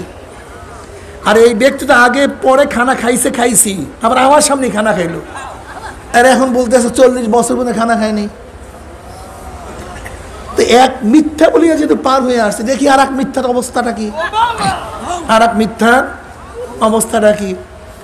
গিয়া বলতেছে আল্লাহ তুমি তোমার ওই বান্দার উসিলে নদী পার করে দাও যে 40 বছর পর্যন্ত খানা খায় নাই। আল্লাহর কি কৃষ্ণ, নদীর পানি শক্ত হয়ে গেছে, পার হয়ে চলে আসছে। এবার স্বামীকে বলতেছে, স্বামী গো তুমি আমার স্বামী, আমি তোমার স্ত্রী, তুমি আমাকে ব্যবহার করো কি করো না তুমিও জানো আমিও জানি, কিন্তু একটা মিথ্যা শিক্ষা দিচ্ছে। আর মিথ্যার কি তাসির, নদীও পার হয়ে গেছে। তোমার বন্ধু তো আগে পরে খানা খাইছে, আর আমার সামনেই খানা খাইছে, সে একটা মিথ্যা শিক্ষা দিছে, আর মিথ্যার উচিত পার হয়ে আসছি, ঘটনাটা কি? এবার স্বামী বলতেছে, দেখো আমিও মিথ্যা বলি নাই, আমার বন্ধুও মিথ্যা বলে নাই, তুমি বাহ্যিক দৃষ্টি দেখছো, কিন্তু আমি তো যেই কথা বলছি আমার মাওলা আমার কলমের দিকে তাকায় আছে। ইন্নাল্লাহ লা ইয়ানজুরু ইলা সুয়ারিকুম ওয়া আমওয়ালিকুম ওয়ালাকিন ইয়ানজুরু ইলা নিয়াতিকুম ওয়া কুলুবিকুম। আল্লাহ পাক কোন দিকে তাকায় থাকে? সব সময়। বাহ্যিক দৃষ্টি আল্লাহ করেন না তো। ইন্নাল্লাহ লা ইয়ানজুরু ইলা সুয়ারিকুম, তোমার কত সুন্দর চেহারা, তুমি কত বড় ধনী, কোন ব্যক্তি, কত বড় আলেম, কত বড় মুহাদ্দিস। লা ইয়ানজুরু ইলা সুয়ারিকুম ওয়া আমওয়ালিকুম, তুমি কত বড় টাকার মালিক, কত বিল্ডিং এর মালিক, কত ক্ষমতার মালিক না। ওয়ালাকিন ইয়ানজুরু ইলা নিয়াতিকুম ওয়া কুলুবিকুম, সব সময় কলবের দিকে। আমার মাওলা আমার কলমের দিকে তাকায় আছিল। আমি তোমাকে কি বলতে চাইছি দেখছে কে? আল্লাহ দেখছে। কল স্ত্রী শোনো, আমরা দুইজনে একই সাথে পীরের কাছে বুড়ি দিচ্ছি। এখানে আর একটা কথা মনে রাখতে হবে, খুব ভালো মতো বুঝবেন। এখানে পীর বলতে হক্কানি পীর উদ্দেশ্য কি? পীর উদ্দেশ্য যেমন অমুক আলেম ফতুয়া দিছে, আলেমের মধ্যে ভণ্ড আছে কি নেই? এখানে ভণ্ড উদ্দেশ্য না, উদ্দেশ্য আলেম। অমুক ফকি ফতুয়া দিছে, ফকির মধ্যে ভণ্ড 2 নম্বর আছে কি নাই? আবুল ফজল ফয়জি আছে কি নাই? কিন্তু উদ্দেশ্য সহি হক ফকি। ঠিক পীর ভণ্ড, এটা উদ্দেশ্য না, উদ্দেশ্য হক। জোরে বলেন কি? হক হক। এখন কেউ যদি বলে আলেমরা সুপারিশ করবে, এটা কি শিরক হবে? কেউ যদি বলে পীরেরা সুপারিশ করবে, এটা কি শিরক হবে? কেউ যদি বলে জান্নাতীরা সুপারিশ করবে, এটা কি শিরক হবে? মনে রাখতে হবে পীর কি জিনিস, যার মধ্যে দুইটা জিনিস আছে, এলমে জাহের, এলমে বাতেন। ফকি সাহেব সে আলেম না? জোরে বলে সে আলেম না? তাকে ফকি বললেন কেন? মুফতি সাহেব সে কি আলেম না? তাকে মুফতি বললেন কেন? মুহাদ্দিস সাহেব সে কি আলেম না? মুহাদ্দিস বললেন কেন? যে মুহাদ্দিস সাহেব আলেম, কিন্তু হাদিসের বিশেষ গুণ তার মধ্যে আছে, এই জন্য মুহাদ্দিস বলছি। ফকি সাহেব আলেম, কিন্তু ফকি নফস, নিজের মধ্যে বহুত গভীর এলেম আছে, তার জন্য তাকে ফকি বলছি। মুফতি সাহেব আলেম, কিন্তু সে মুতালা করছে, রেফারেন্সে ফতুয়া দেওয়ার যোগ্যতা অর্জন করছে, এর জন্য আমি তাকে মুফতি বলছি। আদিব সাহেব আলেম, সাহিত্যকতার জ্ঞান তার মধ্যে আছে, এর জন্য আদিব বলছি। পীর সাহেব আলেম, কিন্তু ইলমে মারিফতের গুণ তার মধ্যে আছে, এর জন্য পীর বলছি। আলেম না তা না, বিশেষ গুণ তার মধ্যে আছে, এর জন্য আমি তাকে পীর বলছি। এখানে পীর বলতে তুমি ওই আট্রসি মনে করছো নাকি? এটা পীর বলতে মাসবাড়ির মনে করছো নাকি? এটা পীর বলতে রাজাবাগি মনে করছো নাকি? ওই ভণ্ড সাহিত্য মনে করছো নাকি? পীর বলতে যার মধ্যে ইলমে শরীয়ত, ইলমে মারিফত উভয় আছে, তাকেই পীর বলছে। এখন কেউ যদি বলে পীর তার মুরিদের জন্য সুপারিশ করবে, এটা কি হবে? আসলে তোমার সুপারিশের হাদিস জানা নেই, এই বিষয়ে গত বছর আলোচনা করছি, শুনিয়া নিও। এবার বলতেছে দুইজন একই সাথে পীর সাহেবের কাছে মুরিদ হয়েছে। পীর সাহেব বলছেন, বাবা যা কিছু করো লিল্লাহি রাব্বিল আলামিন, মাওলার জন্য করিও, রেজা মাওলার জন্য করিও। ওই দিন নিয়াত করছি যা কিছু করব কার জন্য? আল্লাহর জন্য। দেখো আমি তোমাকে বিবাহ করছি, কেন করছি? আল্লাহর হুকুম পালন করার জন্য। আমি তোমার সাথে মিশি, সোহবাতে যাই, আমার নিজের খায়েশের জন্য নয়, নিজের শারীরিক চাহিদা মিটাবার জন্য নয়। আল্লাহ পাক ওয়াশিরু হুন্না, তোমরা স্ত্রী ব্যবহার করো, তাদের সাথে চলো ফেরো থাকো, এই কারণে আল্লাহর হুকুম পালন করার জন্য, নিজের জন্য না। আল্লাহ হুকুম করছেন বিধায় আল্লাহর হুকুম পালন করছি। আমার উদ্দেশ্য ছিল কি, ও মাওলা হে, তুমি তোমার ওই বন্দার উসিলায় নদী পার করে দাও, যে নিজের জন্য বিবাহ করে নাই, বরং তোমার হুকুম পালন করার জন্য বিবাহ করছে, তার উসিলায় নদী পার করে দাও। আমার বন্ধু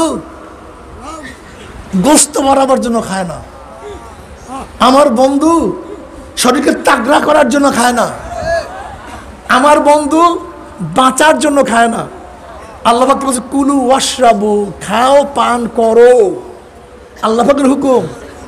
আমার বন্ধু কি বলছে, মাওলা হে, তোমার ওই বন্দার উসিলায় নদী পার করে দাও, যে নিজের বাঁচার জন্য, নিজের স্বাস্থ্য ঠিক রাখার জন্য, নিজের যৌনতাকে বাড়াবার জন্য খাদ্য খায় তা না, বরং তোমার হুকুম পালন করার জন্য খাদ্য খায়, ওই বন্দার উসিলায় নদী পার করে দাও।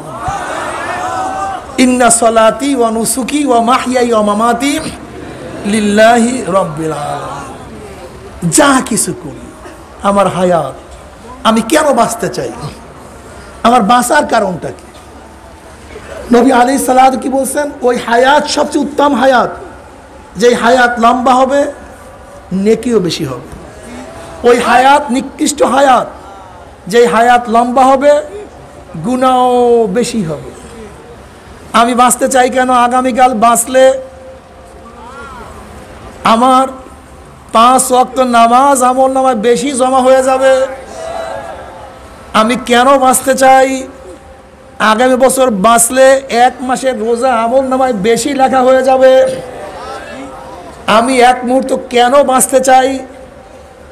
ওয়ান মুআজ ইবনে জাবাল রাদিয়াল্লাহু তাআলা قال قال رسول الله صلى الله عليه وسلم ليس يتحسر أهل الجنة إلا على ساعة مرت بهم لم يذكروا الله تعالى فيها।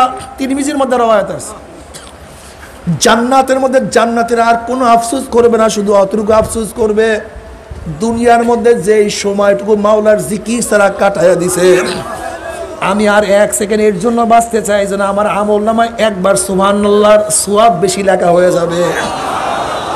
আমি এর জন্য বাঁচতে চাই আমার আমল নামায় একবার আলহামদুলিল্লাহর সওয়াব বেশি লেখা হয়ে যাবে। আমি এর জন্য বাঁচতে চাই আমার আমল নামায় তিলাওয়াতের সওয়াব বেশি লেখা হয়ে যাবে। আমি এর জন্য বাঁচতে চাই আমি এত মানুষকে দাওয়াত দিছি, যদি আর একটা মানুষকে দাওয়াত দিতে পারি, এই যারা চরমোনাইতে দাওয়াত দিয়া যাদেরকে নিয়ে আসছেন ওরা হেদায়েত আল্লাহ যদি ওদেরকে হেদায়েত দিয়া দেয়, ওরা জিন্দেগিভর যত ন্যাক করবে, যাদের দাওয়াতে তারা আসছে দায়ীদের আমল নামে ওই পরিমাণে ন্যাক আল্লাহ লিখে দেবে। এর জন্য আব্বাজান দাদাজান বলতেন চরমোনাই মুজাহিদরা হলো পালা গুগু। কি গুগু? হ্যাঁ, পালা গুগুর কাজ কি? বন্যা গুগু। এক পালা গুগু হাজারো বন্য গুগু শিকার করতে পারে। আব্বাজান রহমতুল্লাহ আলাইহির কাছে অনেক মুজাহিদ এসে বলতো, হুজুর আমি অমুক জায়গায় একা। চরমোনাই মুজাহিদ একা থাকতে পারে না। চরমোনাই মুজাহিদ আবার অনেকে বলে আমরা বলে দাওয়াত দিই না। আচ্ছা, দাওয়াত না দিলে এই চরমোনাই এত লক্ষ লক্ষ লোক আসলো কোথার থেকে? আমি কেন বাঁচতে চাই? আমার আমল নামায় আর একজন দাওয়াতি লোক বেশি সংযুক্ত হয়ে যাবে। আমি কেন বাঁচতে চাই? ইসলামের দাওয়াত দেওয়ার জন্য, অন্যার মোকাবেলা করার জন্য। আমি কেন বাঁচতে চাই? আমার আমল নামায় একটা নেকি বেশি লেখার জন্য। আমি কেন বাঁচতে চাই না? এজন্য আমার আমল নামায় একটা মিথ্যার গুনাহ না লেখা হয়, আমার পাপ যেন না লেখা হয়, নামাজ যেন কাজা না হয়। যারা দুনিয়ার পাগল, তুমি কেন বাঁচবা? দোকানদারি করার জন্য। আগামীকালও দোকানদারি করবো, দরকারটা কি দোকানদারি করার? আগে দিন মরিয়া যাও, কমপক্ষে ফিতনার থেকে বাঁচিয়া গেল। আগামীকালও চাকরি করবা, একদিন আগে মরিয়া যাও, কমপক্ষে চাকরির ঝামেলার থেকে বাঁচতে পারবা। আগামীকাল কৃষি করার জন্য একদিন আগে মরিয়া যাও, কমপক্ষে কৃষির কষ্ট থেকে নিজেকে হেফাজত করতে পারবা। কিন্তু আমি মরতে চাই কেন? আল্লাহর রাস্তায় শহীদ হয়ে যাব। আমি মরতে চাই কেন? মাওলার সাথে দেখা করার জন্য। কেন? মাওলার সাথে বন্দার পর্দা হলো মৃত্যু। মৃত্যু হইলে মাওলাকে দেখতে পারবো, এর জন্য মরতে চাই। এর জন্য কি বলা ঠিক না? ইন্না সালাতি ওয়া নুসুকি ওয়া মাহইয়ায়া ওয়া মামাতি লিল্লাহি রাব্বিল আলামিন। যারা চরমোনাই ময়দানে আসছেন, আমাদের জানি ইবাদত, আমাদের মালি ইবাদত, আমাদের বাঁচিয়া থাকা, আমাদের মৃত্যুবরণ করা কার জন্য? একমাত্র আমার মাওলার জন্য। যদি মাওলার জন্য সব কিছু হয়ে যায়, মাল্লাহুল মাওলা ফালাহুল কুল। যার জন্য মাওলা হয়ে যাবে তার জন্য সব কিছু হয়ে যাবে। জোরে বলেন সুবহানাল্লাহ।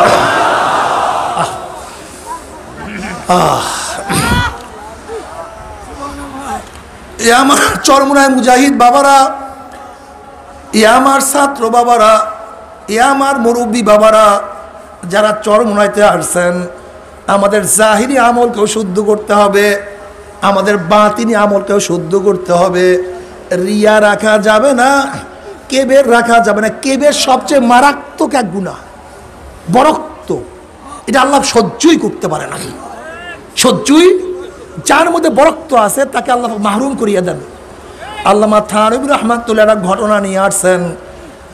হযরত আব্দুল কাদের জেলানী রহমাতুল্লাহ আলাই, জুয়ান মানুষ, আব্দুল কাদের জেলানী রহমাতুল্লাহ জুয়ান মানুষ, তিনি রওনা করছেন এক আল্লাহর ওলির সাথে সাক্ষাৎ করার জন্য। পথির মধ্যে আরো 2 ব্যক্তির সাথে সাক্ষাৎ করে। ভাই আপনারা কোথায় যান? বলে আমরা ওই ব্যক্তির সাথে দেখা করার জন্য যাইতে আছি, অমুক আলেমের সাথে দেখা করার জন্য যাইতে আছি। এখন পরস্পরে আলোচনা করতে আছে, তুমি কেন যাও, আপনি কেন যান, আপনি কেন যান।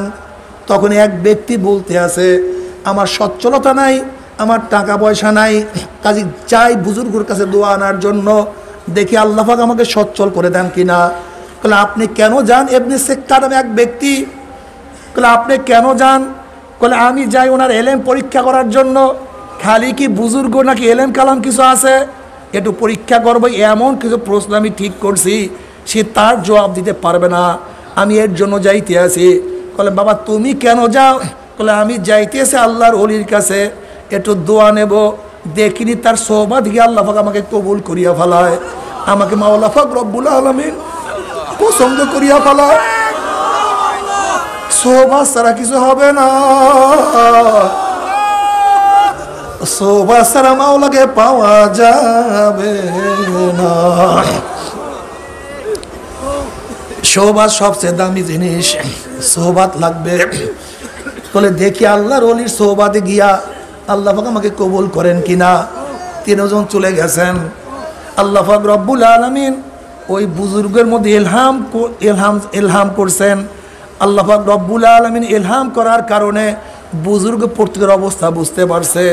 তার কাছে বয়ান করার আগেই বুজুর্গ বলতে আছে, আমি তোমার পায়ের নিচে স্বর্ণের খনি দেখতে আছি, রূপার খনি দেখতে আছি, তুমি সচ্ছল হয়ে যাবা, তোমার কোনো টেনশন নাই। আর ওই আপনি শেখটাকে বলতে আছে, তুমি এই প্রশ্ন নিয়ে আসছো, এই প্রশ্নের জবাব এইটা, তুমি এই প্রশ্ন নিয়ে আসো, তার জবাব এইটা, তুমি এই প্রশ্ন করতে চাও, তার জবাব এইটা, লেকিন আমি তোমার কপালের মধ্যে মোরতাদ কুফুরি চিহ্ন দেখতে আছি। নাউযুবিল্লাহ। আর আব্দুল কাদের জিলানী রাহমাতুল্লাহ কাতাকায় বলতে আছে, আল্লাহ পাক রব্বুল আলামিন তোমাকে এত বড় বুজুর্গ বানাইবে, একদিন তুমি বাগদাদের মসজিদের মেম্বারে বলবা যে সমস্ত ওলিদের ঘাড়ের উপরে আমার পাও, তুমি জজবার হাতে এই কথা বলবা। ঠিকই আব্দুল কাদের জিলানী রাহমাতুল্লাহ আলাইহি আল্লাহ পাক রব্বুল সেই মাকাম দান করছেন। উনি একদিন বাগদাদের মসজিদে বয়ান করতে গিয়ে জজবার হাতে বলছিল সমস্ত ওলিদের কাঁধের উপর আমার পাও। আল্লামা থানভী রাহমাতুল্লাহ আলাইহি বলেন, আল্লাহ পাক রব্বুল আলামিন কুদরতি ভাবে নবী ইব্রাহিম আলাইহিস সালাতু ওয়াস সালামের সেই আওয়াজের মতো সমস্ত ওলিদের কানে সেই আওয়াজ পৌঁছায়া দিছিলেন এবং তত হইতে বাধ্য হয়েছিল। আর ইবনে সিক্কার অবস্থা এরকম হয়েছে, সে গভর্নরের বাদশার দুধ, বড় আলেম তো, দুধ হিসাবে থেকে রোমে পাঠানো হয়েছে। যখন রোমে পাঠানো হইল, সেখানে রোমের খ্রিস্টানের এক মেয়ের প্রেমে পড়িয়া তার ঈমান আখলাক সব ধ্বংস করিয়া মুরতাদ হইয়া গেছে। বুজুর্গদের বরদোয়ার মধ্যে পড়িও না কেউ, খুবই খতরনাক, ভালো লাগে না, চুপচাপ চলিয়া যাও, বরদোয়ার মধ্যে পড়িও না, দরকারটা কি, খুব কঠিন মাসালা। কি কথা ঠিক না? সোহবত সবচেয়ে দামি, সোহবতের দামি কোনো জিনিস নাই। এর জন্য দেখছি চরমুনার ময়দানে আসলে অনেক মানুষ আসছে, বয়ানও শোনে নাই, কিন্তু চরমুনায় এই সোহবতে থাকার কারণে, আল্লাহ ওদের সোহবতে থাকার কারণে কলমের মধ্যে পরিবর্তন চলে আসছে।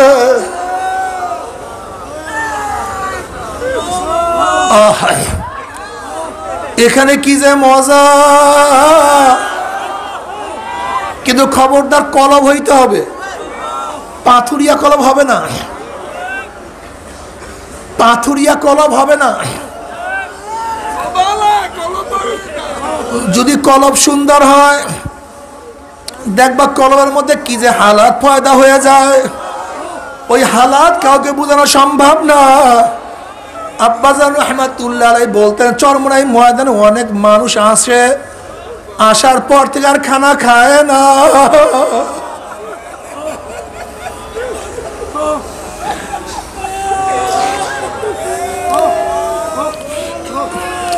এরকম আব্বাজান বারবার বলতেন। কিন্তু সেই লোককে অনেকবার খোঁজার চেষ্টা করছে, কিন্তু এবার ঢাকায় সেই ব্যক্তির এক নাতি আমার সাথে বলতে আছে, হুজুর আমার দাদা চরমোনাই ময়দানে ঢোকার পর থেকে ফেরার আগ পর্যন্ত এক লোকমাও খানা খাইতেন না। বাবারে, এই চরমোনাই ময়দানে কত মানুষের চোখের পানি, কত আল্লাহর চোখের পানি, এই মাটি কত জিকিরের সাক্ষী, এই মাটি কত লক্ষ কোটি জিকিরের সাক্ষী হয়ে আছে। এই জমিনের ঘাস কত জিকিরের সাক্ষী বহন করে।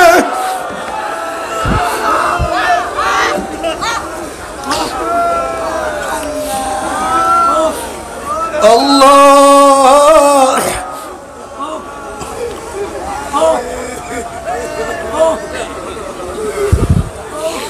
বাবারা আল্লাহর কাছে দোয়া করো, মাওলা যাদেরকে চরমরায় নিয়ে আসছো হেদায়েতের মালা না পরাইয়া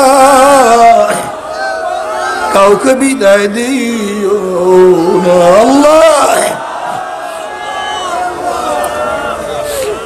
আল্লাহ আমাদের সবাইকে হেদায়েতের মালা পরায় দাও। হেদায়েতের মালিক তুমি। নবী ইব্রাহিম তার ছেলেকে হেদায়েত দিতে পারে নাই, নবী লূত আলাইহিস সালাম তার স্ত্রীকে হেদায়েত দিতে পারে নাই, নবী নূহ আলাইহিস সালাম তার ছেলেকে হেদায়েত দিতে পারে নাই, নবী ইব্রাহিম তার বাবাকে হেদায়েত দিতে পারে নাই, নবী লূত আলাইহিস সালাম তার স্ত্রীকে হেদায়েত দিতে পারে নাই।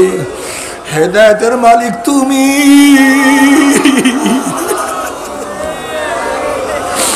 হেদায়েতের মালিক তুমি। হেদায়েতের মালা না পরাইয়া কাউকে বিদায় দিও না।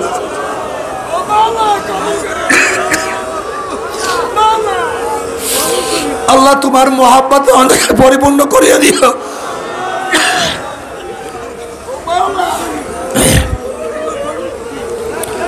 আল্লাহ বাবারে মাওলা হেদায়েত দিয়াই দেয়, আর কোনো টেনশন নাই, আর কোনো চিন্তা নাই।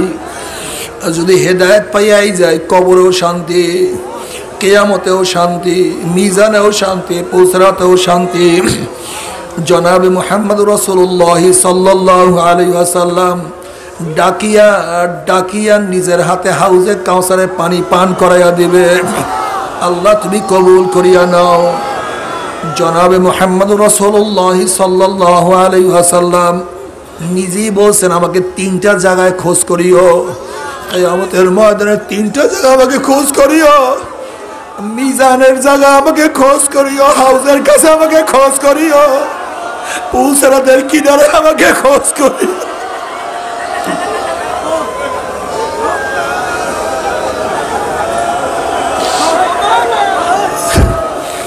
বাবারে ও যুবকরা,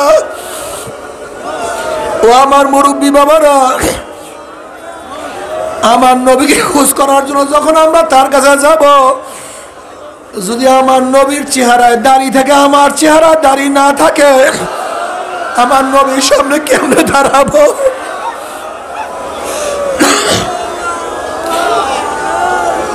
যদি আমার নবীর মাথায় টুপি থাকে, আমার মাথায় টুপি না থাকে, যদি আমার নবীর পোশাকের সাথে আমার পোশাকের মিল না থাকে, যদি আমার নবীর দলের সাথে আমার দলের মিল না থাকে, যদি আমার নবীর আদর্শ নীতির সাথে আমার আদর্শ নীতির মিল না থাকে, যদি আমার নেতার সাথে আমার নবীর নেতার মিল না থাকে, বাবারে যদি আমার নেতার সাথে আমার নবীর মিল না থাকে, আমার নবীকে চিনতে পারবো না, আমার নবী আমাদেরকে চিনবে না। আল্লাহ আল্লাহ তুমি আমাদের সবাইকে মাফ করিয়া দাও। বাবারে সাহাবায়ে কেরাম রিদওয়ানুল্লাহি তাআলা আলাইহিম আজমাইন নবী আলাইহিস সালাতু ওয়াস সালামের প্রশ্ন, ইয়া নবী আল্লাহ, ইয়া রাসূলুল্লাহ, কিয়ামতের ময়দানে কোটি কোটি মানুষ উঠবে, আপনি আমাদেরকে চিনবেন কিভাবে? নবী আলাইহিস সালাতু ওয়াস সালাম বলেন, হে আমার সাহাবারা, লক্ষ লক্ষ ঘোড়ার মধ্যে কোনো ঘোড়ার যদি কপালের মধ্যে সাদা থাকে, চাঁদ থাকে, পাওগুলো যদি সাদা থাকে, তাকে বের করতে কোনো কষ্ট হয় না কি? বলে না, কোনো কষ্ট হয় না।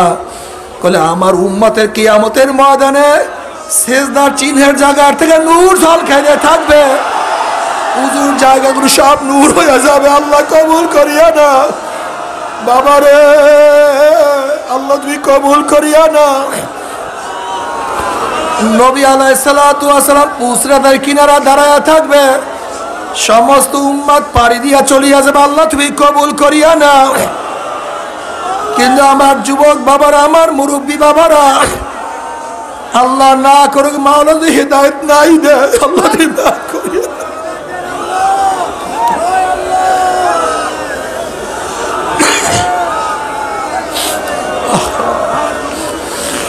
যদি মাওলা হিদায়াত নাই দেয়,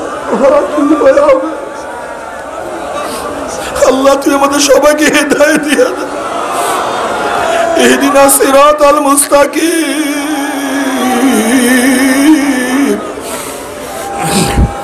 ইহদিনা সিরাতাল মুস্তাকিম, ইহদিনা সিরাতাল মুস্তাকিম। মাওলা হিদায়াত দিয়া দাও, হিদায়াতের মালা না পরাইয়া না ডাক দিও না, ডাক দিও।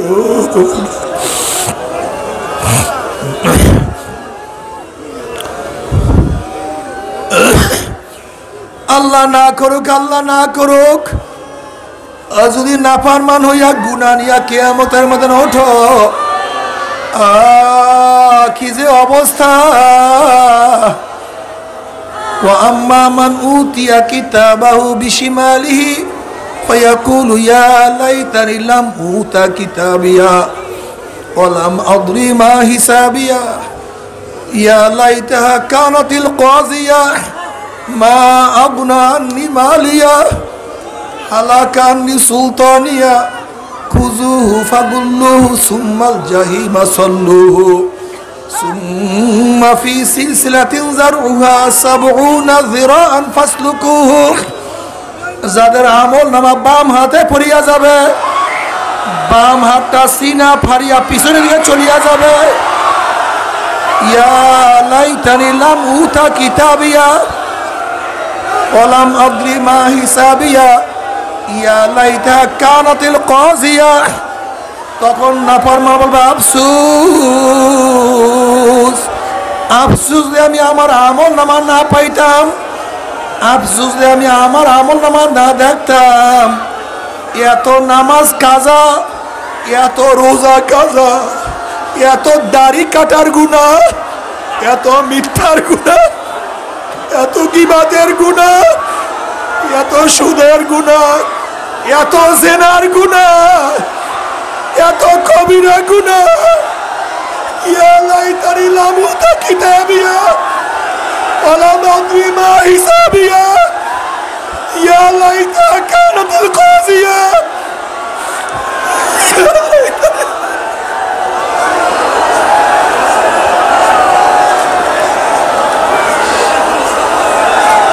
আল্লাহ আমাদের মাফ করিয়া দাও।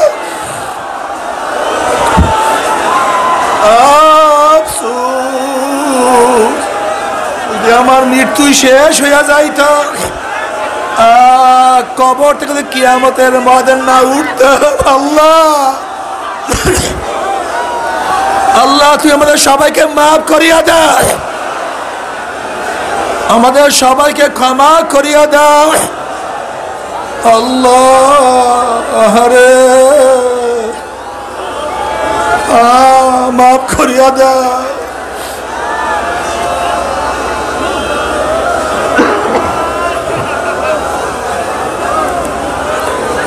মাগনানি মালিয়া হালাকানি সুলতানিয়া। এখন নাফরমান বলবে আমার মাল আমাকে কোনো উপকার করতে পারলো না, যেই মালের পিছনে এত গোড়া গড়লাম, এত সময় দিলাম, মাগনানি মালিয়া, কই মাল আমাকে কোনো সাহায্য করলো না, আমাকে কোনো উপকার করলো না। হালাকানি সুলতানিয়া, আমার সভাপতিগিরি, আমার সেক্রেটারিগিরি, আমার মেম্বারি, আমার চেয়ারম্যানই, আমার এমপি, আমার মিনিস্ট্রি, আমার ক্ষমতা, আমার বাদশাহী সব ধ্বংস হয়ে গেল। এখন আমি একা কই আমার ছেলে, কই আমার বাবা, কই আমার মা, কই আমার ভাই, কই আমার দল, কই আমার নেতা, কই আমার ক্ষমতা? কিছু নাই, কিছু নাই, কিছু না। আল্লাহ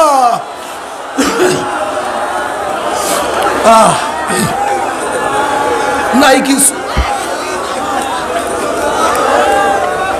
হাদিসের মধ্যে আসছে নাফরমান আফসোস করবে, আফসোস করবে, আর আঙ্গুল চাবাইলা শুরু করবে, হাত চাবানো শুরু করবে, হাত চাবাইতে চাবাইতে চাবাইতে চাবাইতে সব ফাঁসা ফাঁসা করিয়া ফেলাইবে। আল্লাহ তুমি আমাদের মাফ করিয়া দাও।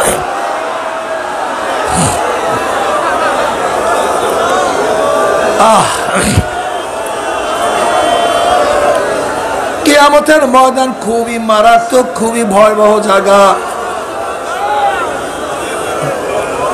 জনাবে মুহাম্মদ রাসূলুল্লাহ সাল্লাল্লাহু আলাইহি ওয়াসাল্লাম ফরমান, কিয়ামতের ময়দানে সমস্ত মানুষ উলঙ্গ অবস্থায় উঠবে। আম্মা জান আয়েশা রাদিয়াল্লাহু বলেন, ইয়া নবী আল্লাহ, ইয়া রাসূলুল্লাহ, আমরাও কি কিয়ামতের ময়দানে উলঙ্গ অবস্থায় উঠবো নাকি? হ্যাঁ, তোমরা উলঙ্গ অবস্থায় উঠবা। আমাদেরকে লজ্জা লাগবে না? আমাদেরকে শরম লাগবে না? আয়েশা রে, কিয়ামতের অবস্থা এত মারাত্মক, এত কঠিন, সমস্ত মানুষের চোখ উপরের দিকে উঠবে, নিচের দিকে নামাতে পারবে না। আল্লাহ তুমি আমাদের সবাইকে মাফ করিয়া দাও।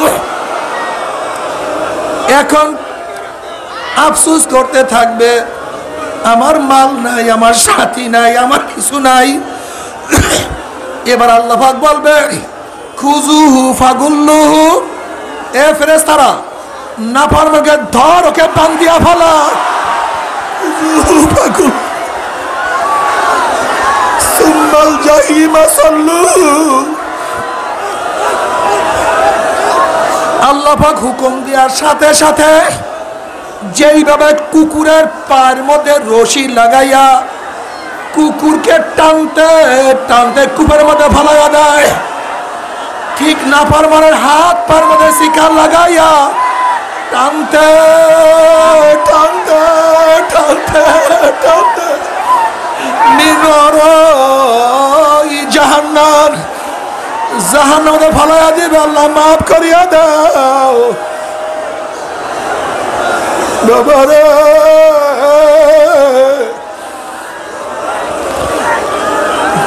মাওলাকে রাজি খুশি না করিয়া কেউ মাওলার কবরে যাইও না। আল্লাহ আল্লাহ তুমি আমাদের সবাইকে মাফ করিয়া দাও। আল্লাহ তোমার মহব্বত অন্তর মধ্যে জমা করিয়া দাও। আল্লাহ তোমার নবীর সুন্নাত অনুযায়ী আমল করার তৌফিক দিয়া দাও। আল্লাহ তোমার নবীর সুন্নাত অনুযায়ী আমল করার তৌফিক দিয়া দাও। মান আহাব্বা শাইয়ান আকসারা যিকরাহু, যেই যেই জিনিসকে বেশি মহব্বত করে সেই সেই জিনিসের স্মরণও বেশি করে। কিয়ামতের ময়দানে যারা মাওলাকে মহব্বত করবে, জিকির আজকার বেশি করবে, তারা হাসতে হাসতে মাওলার জান্নাতে চলিয়া যাবে। কাজী এমন ভাবে মাওলার জিকির করব যেন মাওলার রাজি খুশি না হইয়া পারে না। লা ইলাহা ইল্লাল্লাহ।